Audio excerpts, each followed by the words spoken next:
ketiga ada gerak melingkar. Oke. Nah, ketiga gerak ini itu tuh dibedakan berdasarkan lintasannya. Ya, berdasarkan bentuk lintasannya. Sekarang kalau Ibu tanya gerak lurus, berarti lintasannya gimana? Lurus, nggak ada belokan, Bu, lurus saja ya. Nah, sekarang kalau gerak parabola, ada yang tahu nggak parabola itu gerak yang gimana lintasannya? Kanan kiri. Yang gimana? Jangan jawabnya. Salah nggak apa-apa. Yang melengkung. Contoh, kalian anak-anak cowok kalau main bola, tendangan bolanya kan melengkung. Nah, itu lintasannya parabola.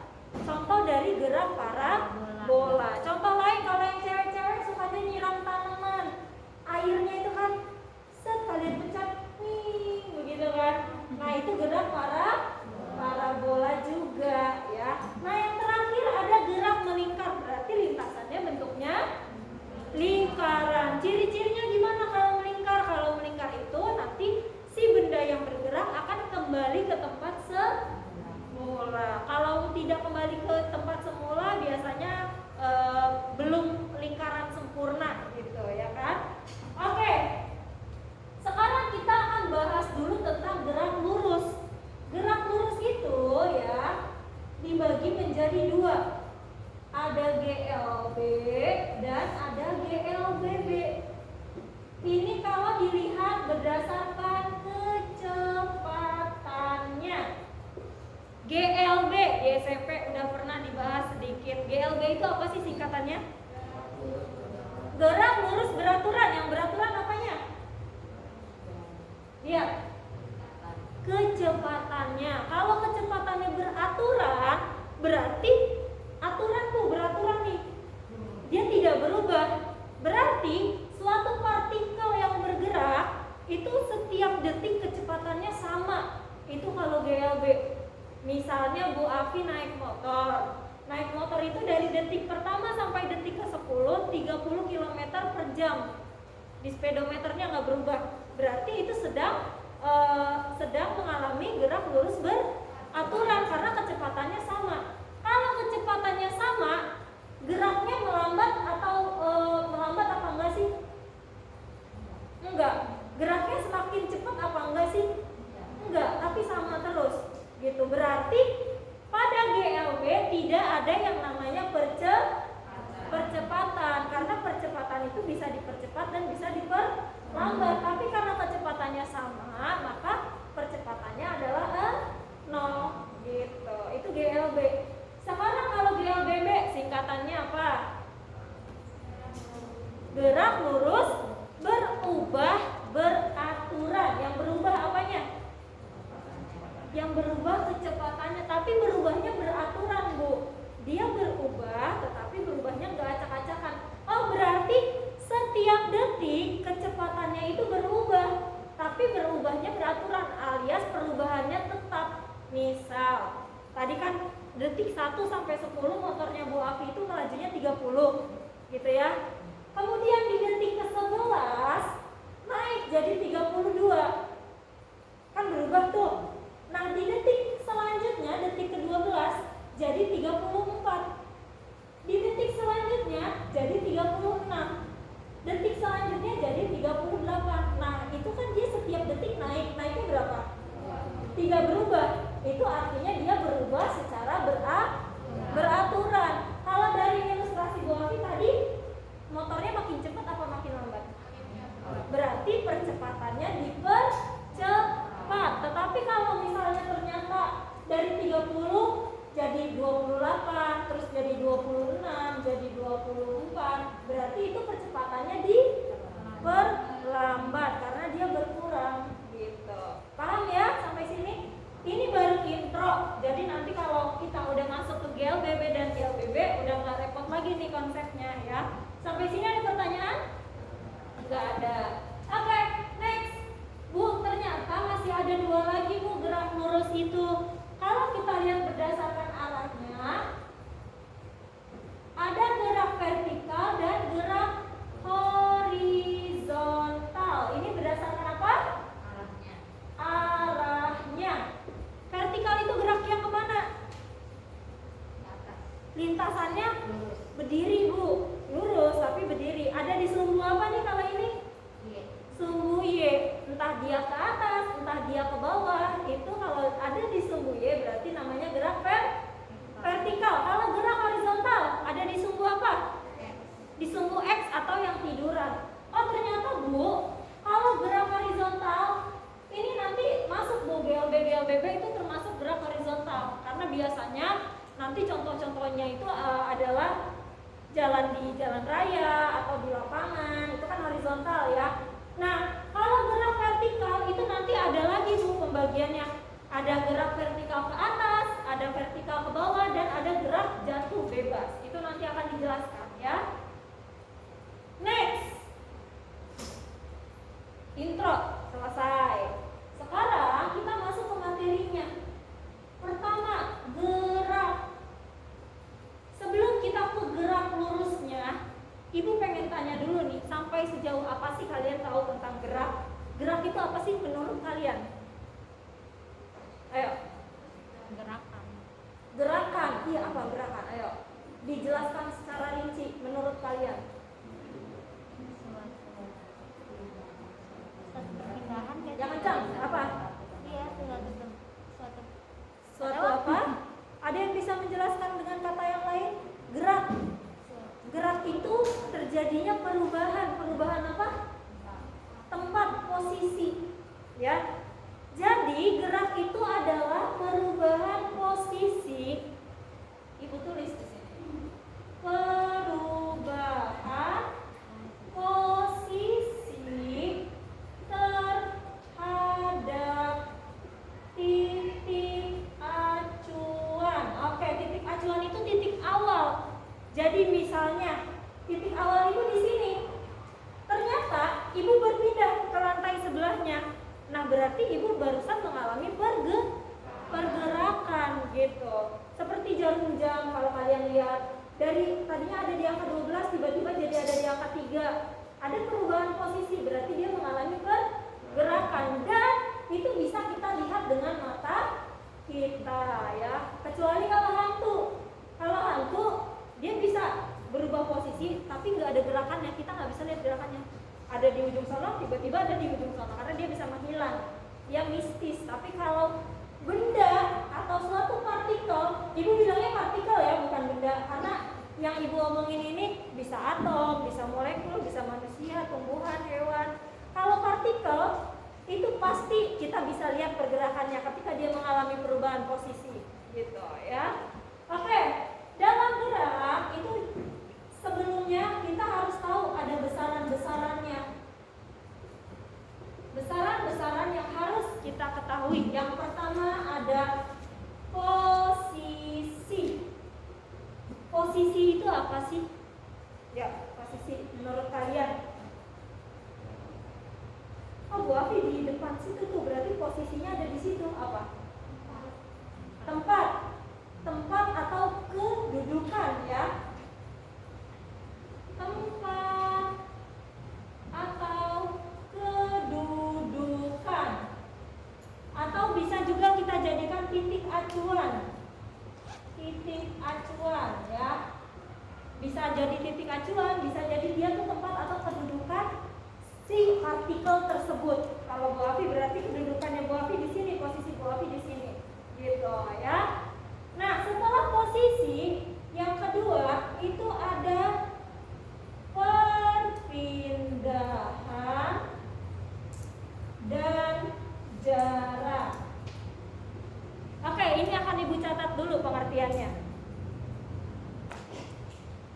Oke, udah enak nih, udah ada catatan. Sekarang Ibu akan jelaskan. Tadi udah sampai dengan posisi ya.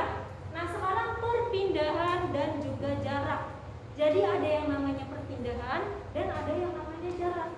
Kalau perpindahan itu merupakan jarak yang ditempuh oleh partikel dari titik awal ke titik akhir. Tetapi kalau jarak itu merupakan panjang lintasan yang dilalui. Pasti masih bingung. Perbedaannya misalnya di sini ada siapa kamu namanya? Niken. Hah? Niken. Siapa? Niken. Niken. Ken dia berjalan dari titik A menuju titik B. Berjalan sejauh 3 meter nih sini Ken. Kemudian dia belok ke kanan nih ke titik C. Ke titik C ini sejauh 4 meter. Sekarang yang ditanyakan adalah yang mana perpindahan, yang mana yang jarak. Oke. Dari sini kita baca lagi. Perpindahan jarak partikel dari titik awal ke titik akhir. Titik awal yang mana? Akhir. Berarti jaraknya gimana? Oke, ini adalah perpindahan. Masih ingat polanya? Ini materi apa sih? Vektor, betul. Apakah cara ngitungnya 3 ditambah 4? Oke, cara ngitungnya gimana nih kalau sudutnya 90 derajat? Pakai Pitagoras. Tapi karena ini udah cantik Bu, yang ini 3, yang ini 4, berarti ini berapa? Ayo kalau di trigonometri, ini udah cantik tuh. 3, 4, pasangannya satu lagi 5 ya. Ingat ya, 5 meter. Kalau misalnya kalian nemu nih segitiga siku-siku 3 sama 4 pasangannya 5. So kalian kalau nggak percaya hitung pakai Pitagoras ya. Oh, berarti perpindahannya adalah 5 meter. Terus sekarang jarak. Jarak itu katanya panjang lintasan yang dilalui partikel selama bergerak. Selama bergerak nih, sini kan dari sini ke sini 3, dari sini ke sini 4. Berarti panjang lintasannya berapa? 7. 3 ditambah 4. Oh, berarti ini 3 ditambah 4 sama dengan 7 meter. Gitu. Oh, berarti tadi perpindahan ini masuknya ke vektor, Bu, karena dia tadi resultannya. Arahnya jelas kalau ditanya arahnya serong kanan. Terus kalau jarak vektor apa bukan? Bukan ya, karena dia bukan resultannya. Kalau resultan kan bukan ditambahin caranya. Sekarang kalau ibu tanya, kalau jarak arahnya kemana? Misalnya nanya, Bu, jarak dari Indomaret ke Seman 2 gimana ya? Kalau kita jelasin arahnya kan, kamu nanti belok kiri, terus belok kanan, terus lurus, belok kanan lagi. Nah itu bukan vektor. Kalau vektor itu arahnya cuma satu, jelas ke kanan, kiri, atas, bawah, serong, samping, itu vektor. Tapi kalau jarak karena dia arahnya banyak, berarti dia bukan vektor. Yang vektor adalah perpindahan, ya. Bisa dipahami? Berarti ini besaran skalar, hanya punya nilai saja, gitu. Contoh kedua, misalnya nih kan mau ke warung. Warungnya di titik B, ada titik A. Dari titik A beli panadol sejauh 20 meter. Terus balik lagi kan, udah beli panadol, dia balik lagi dari titik B ke titik C, ke rumah temennya. Kagak pulang dulu dia, biasalah. Gibah dulu, sejauh 8 meter. Nah sekarang pertanyaannya, perpindahannya berapa dan jaraknya berapa? Oke, kalau perpindahan, berarti perpindahan itu vektor. Lihat arahnya. Arahnya berlawanan apa searah? Berlawanan diapain? Berarti 20 dikurang berapa? 12 meter. Arahnya kemana? Ke kanan. Dari titik awal menuju titik akhir. Gini kan? Set gitu kan. Berarti ke kanan sejauh 12 meter. Sekarang jaraknya. Kalau jarak panjang lintasan dari A ke B 20, dari B ke C 8, berarti 20 ditambah 8 sama dengan 28 meter. Perpindahan sama jarak berarti kan jauhan jarak, karena jarak itu tinggal ditambah-tambah ya. Sedangkan perpindahan itu adalah vektor. Ya. Nah, makanya ini balik lagi ke vektor. Vektor itu penerapan di kehidupan sehari-harinya itu salah satunya adalah teknologi Google Maps. Kalau kalian lihat Google Maps, kok dia bisa sih milih jarak yang lebih dekat, ya kan? Karena dia vektor, dia mencari resultannya. Jadi kalau misalnya ada nih satelit, dia bisa baca arah yang lika-liku, dicari vektornya. Supaya apa? Supaya jaraknya lebih dekat.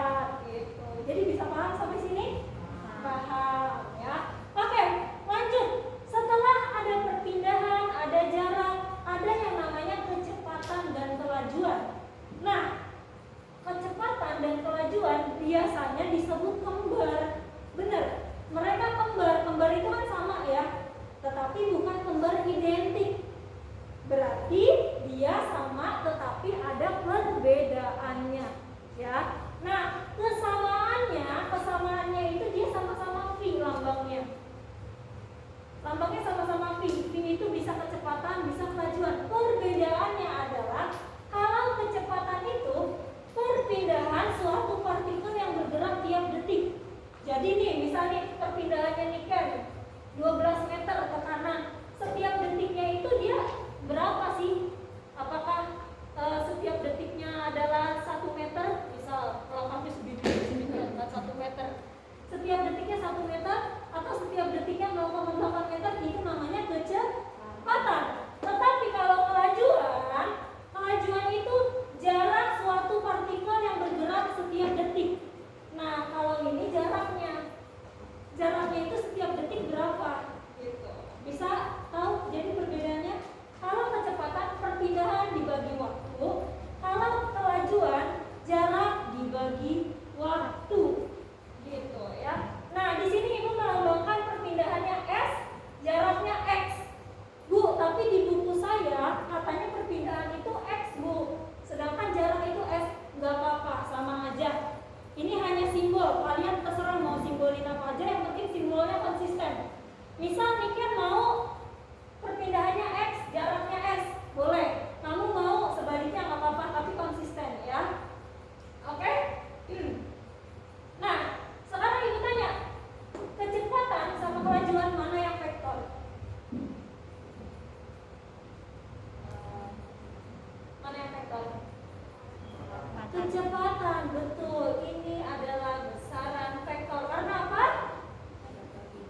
Karena ada perpindahan. Iya, ini berarti besaran apa? Skalar.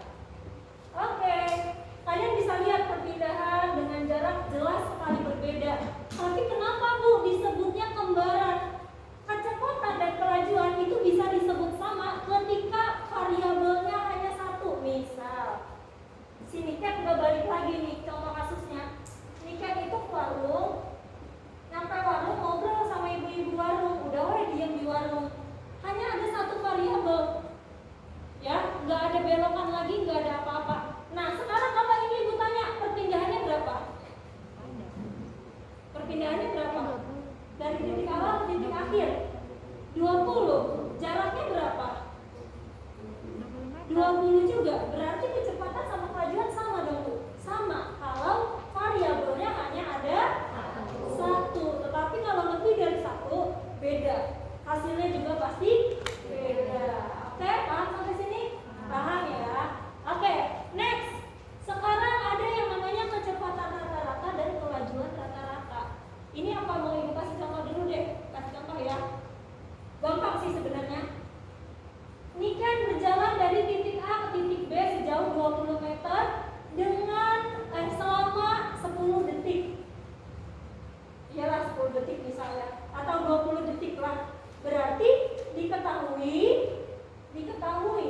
tadi apa? Dari A ke B itu apa? Terserah kalian mau pakai jarak boleh, perpindahan boleh. Maunya pakai apa? Jarak ya, misal berarti X. X sama dengan 20 meter. Terus tadi yang 20 detik itu apanya? Waktu, berarti T. T sama dengan 20 detik. Yang ditanyain adalah kecepatan atau kelajuan ya, sama aja. Kelajuannya berapa? Udah ada yang tinggal V sama dengan X per T. Berarti berapa? 1. Gampang ya, ini pasti bisa kalian. Sekarang Ibu iseng. Yang dicari S-nya. Kalau dicari S-nya berarti rumusnya gimana? Tadi bagi dikali S-nya kita tinggal, T-nya pindahin ke sini. Nih, jadi S sama dengan V dikali T.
sempat dibahas di awal. Percepatan itu terjadi kalau ada perubahan kecepatan. Jadi kalau kecepatannya berubah setiap detiknya, otomatis timbullah percepatan. Nah, percepatan itu keturunan dari si kecepatan. Jadi kecepatan dibagi dengan waktu. Ingat, kalau tadi ini yang kecepatan dan kelajuan, perpindahan sama jaraknya sama-sama dibagi waktu. Kalau sekarang percepatan itu adalah kecepatan ya, bukan kelajuan. Kecepatan dibagi dengan waktu, berarti vektor atau bukan? Kecepatan itu vektor, berarti dia termasuk ke dalam vektor. Oh, berarti nanti kalau kamu nemu negatif dan positif itu menentukan kondisinya, situasinya. Kalau akhirnya A-nya positif, berarti percepatannya dipercepat. Tapi ketika kamu hitung hasilnya negatif, berarti geraknya diperlambat.